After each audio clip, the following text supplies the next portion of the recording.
Südamlikud tervitused, armsad valgusolendid ja tere tulemast Valguse kanalile. Mina olen Kaia-Liisa Reinut ja täna on mul sulle üks tegelikult väga võimas sõnum, mida ma loodan, et sa ka jagad paljude inimestega. Ja tänase video pealkiri on Sinu DNA. Nimelt me oleme ühe ajastu lõpus ja see tähendab seda, et see pettuse ajastu, milles me oleme elanud, on kokku varisemas ja tõeajastu on algamas.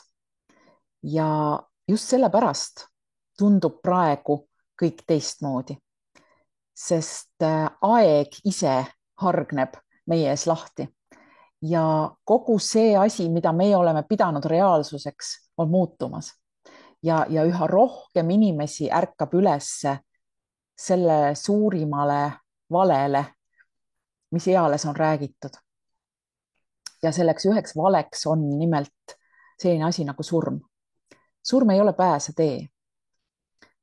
See võib olla lõks, kui sa järgid seda teekonda ilma teadmisteta ja ilma teadlikkuseta. Ja niimoodi saadetakse sind ikka ja jälle sellesse tsüklisse tagasi elu järel. Aga seekord on midagi teistmoodi. Seekord seda kogu protsessi jälgivad väga paljud olendid ja jälgivad ka sinu esivanemad. Nad ootavad, et sa ärkaksid enne oma surma. Sest sel juhul ei vabasta sa mitte ainult iseennast, vaid ka neid. Iga iidne tsivilisatsioon teadis, et hingedega juhtub midagi ebaloomulikku. Ja pärast surma nad jätsid erinevaid hoiatusi, juhiseid, rituaalide kohta, erinevate asjade kohta, aga kahjuks need õpetused on kustutatud või moonutatud või sildistatud müüdiks. Näiteks Tiibeti budistlik tekst kirjeldab sellist seisundit nagu bardo, kus pette sellised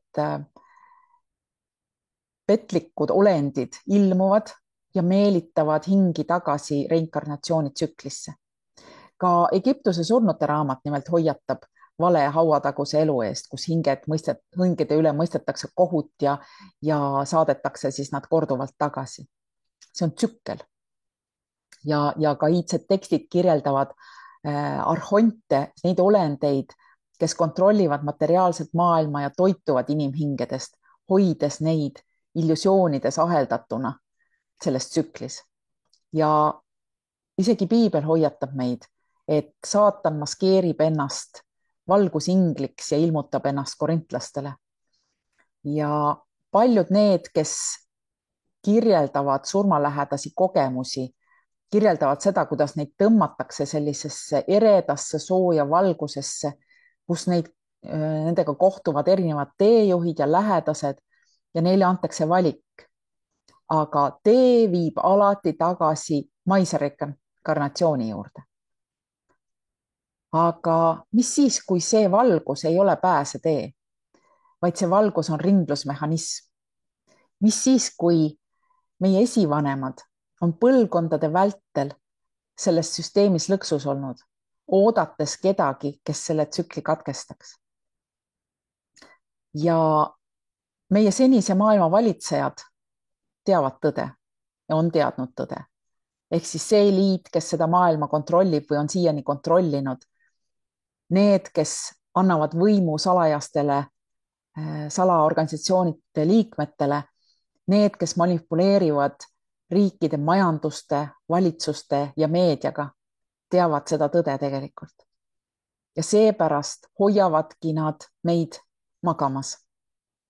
Nad ujutavad meie elu üle segajatega, meelelahutusega, sotsiaalmeediaga ja lõputute konfliktidega, et tagada, et me ei peatuks kunagi ja ei seaks kunagi reaalsust kahtluse alla. Nad uurivad ka religioone ja ajalugu, tagades, et tõelised vaimsed teadmised maetakse või demoniseeritakse.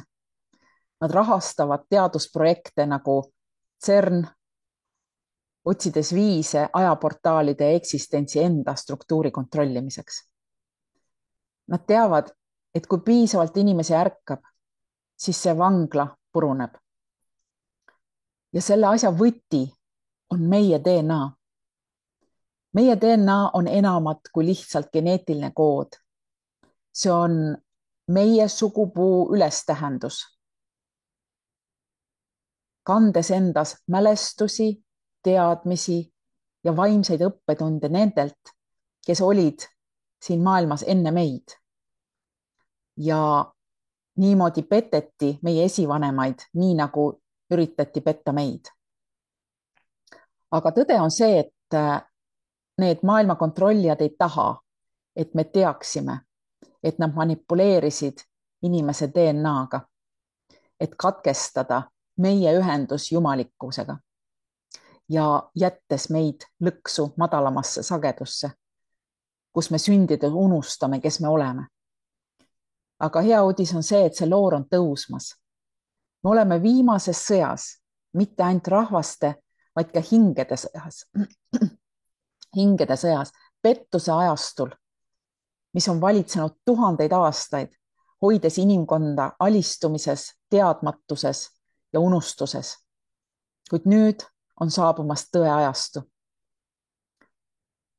Ja iga sündmus, mis praegu on, paljastab tegelikult vaenlasi.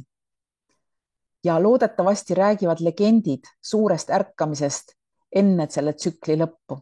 Ja sellepärast maailm lagunebki. Sest tekib ju küsimus, miks meie valitsused rabelevad? Miks on CERN, see osakeste kiirendi ajaga mänginud? Miks meile surutakse tehisintellekti peale? Sest nad teavad, et me ärkame ja nad tahavad meid meeleheitlikult uuesti magama panna. Aga see ei ole võimalik.